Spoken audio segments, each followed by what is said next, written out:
אני יודע, על המקצועיות. והנה עכשיו, איך אני יודע את זה?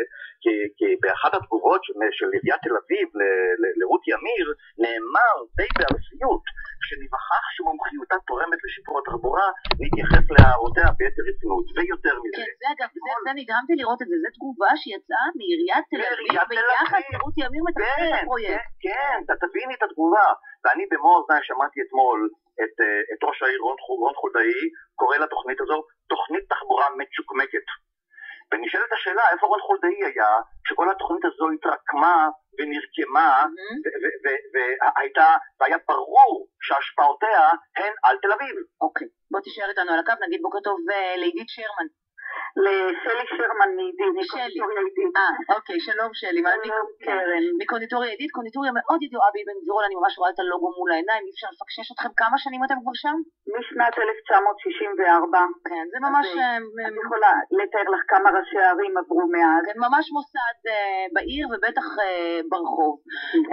ואת חלק את דוברת מטה המאבק לשינוי תקנות התחבורה החדשות בתל אביב, שהמאבק שלכם עכשיו ספציפית זה על נתיב התחבורה הציבורית ימין ברחוב אבן גבירול. נכון. למה? ואני אומר לך מה הבעיה. אני רוצה שתדמיינו, וגם משה ליכטמן מגלובס הם כתבו על זה, שאם זה יישאר כך בנת"צים בצד ימין, נתיבי התחבורה הציבורית מצד ימין, תוך 3 שנים אבן גבירול תימחק. הרחוב כרחוב מסחרי. זה אמירה מאוד חריפה. מאוד חריפה של גלובס, ולדעתי הם היו מאוד לארג'ים, כי כבר הסוחרים, אנחנו לא סוחרים, החנות היא בבעלותנו, הסוחרים כבר טוענים שאם זה יימשך כך הם יעזבו כל החנויות שבהשכרה. ולמה? כי אין זכות עצירה, אני כבר לא מדברת על חנייה, אין זכות עצירה היום באבן גבירול, אי אפשר לעלות נוסע או להוריד נוסע, בן אדם לא יכול לעבור ולפנות ימינה ליד המדרכה להוריד מישהו לעשות קניות. עכשיו יש גם דיירים, הדיירים לא יכולים להחזיר ילד לבית ספר, לא יכולים להוריד אבא ליד הבית, יש לנו בחור שלאט לאט מצטרפים יותר ויותר אנשים, אנחנו שומעים סיפורים הזויים על בחור עיוור שהמלווה לא יכול לבוא לקחת אותו, אין זכות עצירה בכלל. זאת אומרת אסור לעצור בצד ימין של אבן גבירול בגלל שזה הפך בשני הצדדים, לא, יש נתיב שנוסע דרומה ונתיב שנוסע צפונה, בשני הכיוונים אסור לעצור בצד ימין בגלל שזה הפך להיות נתיב תחבורה ציבורית. את רוצה לשמוע משהו? וכשיהיו מצלמות הדוח יהיה אוטומטי. אוקיי. עכשיו, הקצין משטרה שהשגיח על ההפגנה, ביום חמישי בלילה עשינו הפגנה, הוא אמר אני מזדהה איתכם לגמרי, הוא אומר אני אספר לכם משהו, היה שוד באבן גבירול 89 בצ'יינג', הגיעו 2 שוטרים עם אוטו מכונית סמויה, הם ירדו בריצה עם אקדחים שלופים, הם מסתובבים, הפקח עושה להם דוח. עכשיו, אחרי הם צריכים לרדוף, אחרי השודד או אחרי הפקח שבורח עם הקטנוע. זה לא אמיתי. עכשיו אנשים אומרים לנו אנחנו לא יכולים לחזור הביתה, אסור בין 8 בבוקר ל8 בערב לעצור בכלל, אנחנו לא מבקשים חנייה. נראה לכם נורמלי שאי אפשר לעצור ליד מדרכה? זה לא קיים בשום מקום בעולם, ואני בטוחה שראש העיר לא מודע לזה, לא מודע לנזק שזה גורם לסוחרים ולדיירים. אוקיי. אנשים מספרים לנו סיפורים, כל יום מצטרפים יותר ויותר אנשים שאומרים אי אפשר לחיות ככה. אוקיי, תשארו איתנו על הקו. זה גם אגב בקינג ג'ורג' וגם נכון, קינג ג'ורג' זה כבר לפני מספר חודשים. הולך לעבור לבן יהודה. כן, טוב, עכשיו אני מבקשת, נמצא איתנו על הקו משה טיומקין, הוא ביקש ואני מכבדת את הבקשה שלו לא להתעמת. אני לא מתעמתת עם טיומקין, אני להפך לפני 10 שנים נפגשתי איתו ודיברנו על מתחנים לחניות קצרות והוא היה מאוד אוהד לעניין. אז אין לי, אנחנו לא רוצים לחמה. אוקיי, בסדר, אז עכשיו בואו אנחנו נאפשר לו גם להגיב על הדברים. שלום למשה טיומקין, ראש רשות התחבורה והתנועה והחנייה בעיריית תל אביב, תל אביב יפו. וגם חבר מועצת העיר. אתה מכיר את הטענות? מכיר את הטענות, מכיר את הנושא היטב. ומכיר גם את שלי? כן, מתכתב עם גברת שלי, כן. אוקיי, תגובתך לדברים, למה הנת"צ, נתיב התחבורה הציבורית, לא יכול להיות בנתיב השמאלי? אז תקשיבי, קודם כל, אבן גבירול זה רחוב מיוחד במינו. אחרי שהשקענו בו מה שהשקענו, ואני חושב שזה אחד היום אולי רחוב לתפארת, עם מדרכות רחבות, עם ראות חדש, עם שביל אופניים, עם תנועה בלתי רגילה של בני אדם, הומי אדם. עכשיו, אנחנו נותנים עדיפות לתחבורה ציבורית. זו מדיניות של מדינת ישראל, זו מדיניות של עיריית תל אביב. אני רק רוצה להזכיר שאותו סיפור היה לנו שקבענו נתיבי תחבורה ציבורית ברחובות אחרים. אני רוצה להזכיר שבתל אביב יש כבר 50 וכמה קילומטרים נתיבי תחבורה ציבורית בהרבה רחובות. זה לא רחוב הראשון, זה לא רק אבן גבירול, זה גם קרליבך, זה גם קינג ג'ורג', זה גם יצחק אלחנן, זה גם דיזנגוף, בן יהודה ועוד רחובות רבים. הבעיה בתל אביב, ולא רק בתל אביב, זה גם נכון לגבי חיפה וירושלים ועוד ערים רבות בעולם. עדיפות ברורה לתחבורה. כן, אבל בדיזנגוף אפשר, אבל מרטיומקין, בדיזנגוף אפשר לעצור בצד.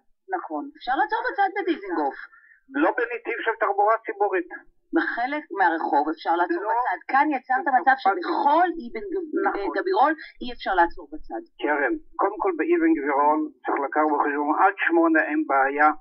מ8 בערב אין בעיה, ביום שישי אחרי צהריים אין בעיה, יש פריקה וטעינה של 2 באמצע היום, נכון, יש רחובות חוצים ששם זה לא חל, תחבורה ציבורית, כל מי שרוצה להגיע, יש לו אוטובוס, יש לו מונית, יש לו קווי שירות, רבותיי, צריך להחליט, או שנותנים עדיפות לתחבורה ציבורית או לא. היום תל אביב היא עיר שחייבת לתת עדיפות לתחבורה ציבורית, ואני רוצה לומר דבר נוסף. אני מניח שבשנה הבאה יהיו נתיבים נוספים של תחבורה ציבורית, כי זו המדיניות של מדינת ישראל. אני רוצה להבא עוד דבר אחד לומר. מספר מקומות החנייה לא הולך וגדל, כי עוד מעט יתחילו לעבוד על הרכבת הקלה, ויתבטלו מקומות חנייה. עוד מעט יתחילו לעבוד על הנתיב המהיר מפתח תקווה לבת ים, על נתיב הרכבת הקלה. זה תהליך הולך ומתמשך, עם עדיפות ברורה לתחבורה ציבורית. לא רק זה, המועצה הארצית לתכנון ובנייה הולכת לצמצם את תקני החנייה בכלל. זו מדיניות מדינת ישראל. קרן, אני יכולה לענות שנייה. על אבן גבירול. אוקיי.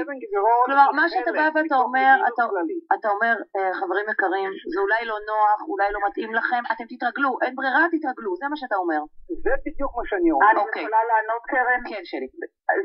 אנחנו לא ביקשנו חנייה באבן גבירול, אנחנו אומרים זכות עצירה, וזה שנותנים עדיפות לתחבורה ציבורית, אנחנו לא נגד תחבורה ציבורית, אבל בכל מקום הנת"צים, והיא אומרת רותי אמיר, היא אומרת בפירוש, המתכננת שהיא הזהירה את העירייה, שברחוב מסחרי אי אפשר למנוע עצירה, אי אפשר למנוע שנוסע יעלה וירד ממכונית. אנשים לא ייסעו רק במוניות, זה באמת עיר רק לעשירים, כי אם אנשים מבוגרים יכולים לבוא רק עם מונית, לעשות קניות, או רק עם מונית לחזור הביתה, בין 8 בבוקר ל8 בערב, אז תהיה עיר עשירה. אבל הם לא יעלו על אוטובוס וייסעו עם אוטובוס וילכו 20 דקות, אנשים מבוגרים מלמד או מבבלי או מכל מקום ילכו 20 דקות לאוטובוס כדי לנסוע לקנות עוגה או ללכת לסופר ולחזור עם קניות. זה לא ישים. עכשיו אני רוצה לשאול אותך מרטיומקין עוד משהו. תשמע, רק שנייה, כל הטענות האלה שמועלות, אתם ישבתם עם התושבים קודם? דיברתם איתם? אף פעם. תראי, כשמדברים, המדיניות היא מדיניות ארצית. המדיניות קיימת גם בירושלים. תראי מה שקרה בירושלים עם הרכבת הקלה שם בירושלים. זה בדיוק אותו טענות צועקים למעשה גם בחיפה עם נטרנית וגם בירושלים ברכבת הקלה. ואני שוב חוזר, זה לא נתיב התחבורה היחידי בתל אביב. אבל אין זכות עצירה, על זה אנחנו מדברים.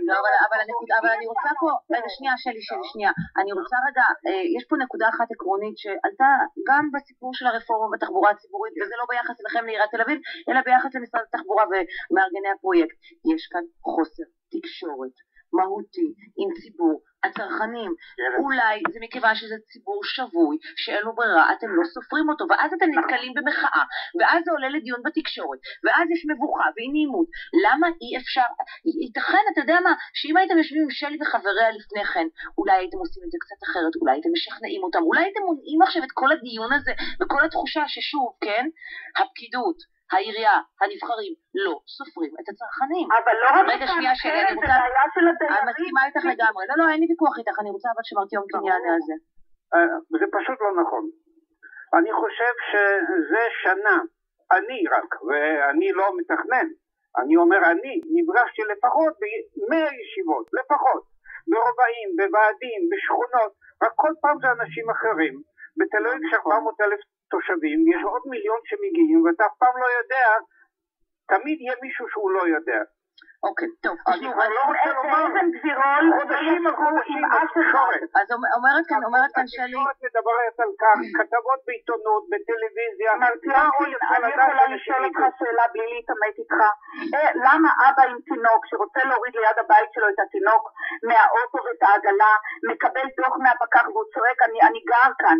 איש נכה שמחזירים אותו הביתה, מורידים אותו ליד הבית, 3 פקחים במו עיניי נתנו לו דוח. אי אפשר לחיות כאן. על זה שהוא חנה. על זה שהוא עצר. אנחנו לא מדברים על חנייה. אתם גרמתם לזה שאי אפשר, זאת הבעיה. אנחנו בסדר, אנחנו מבינים לא לחנות. אבל ברגע שאין עצירה, אין זרימת חיים. מרצונקין, תדמיין לעצמך את נתיבי איילון, אם היו חנויות ודירות משני הצדדים, ואף אחד לא יכול להיכנס ולתת. הדיירים שבועים, ואנחנו שבועים מ8 בבוקר עד 8 בערב. עכשיו אתה אומר פריקה וטעינה מ10 עד 12, תדבר עם הבית מרקחת באבן גבירול, שהביאו לו תרופות, עומד הבחור, מוריד מהמכונית את התרופות, אז אומר לו הפקח, אתה לא יכול, אתה צריך לעמוד ליד המכונית, או שאתה נכנס לבית מרקחת להשאיר את הדלתות פתוחות. הוא אומר, יש כאן תרופות ב500,000 שקל, אסור לי גם לפי הוראות משרד הבריאות להשאיר את זה. אי אפשר אי אפשר לחיות. אוקיי, חברים, אנחנו צריכים לחתור לסיום, וגם אלכס לנגר, שהוא משנה למנכ"ל משרד התחבורה, רוצה להגיד, אני מניחה על הדברים של ליכטמן אמר בתחילת השידור. רגע, ליכטמן, אל תדאג, אתה, כן, ממש. אולי הוא יגיב על הכל. כן, אז רגע, משפט אחד בבקשה שלך, מר ציומקין, לפני שניפרד משני התל אביבים בסיפור הזה, כן?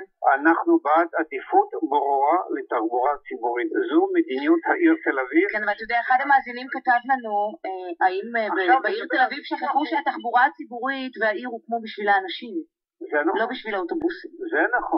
זה נכון, האוטובוסים זה לשרת בני אדם ולא להפך. טוב, בסדר.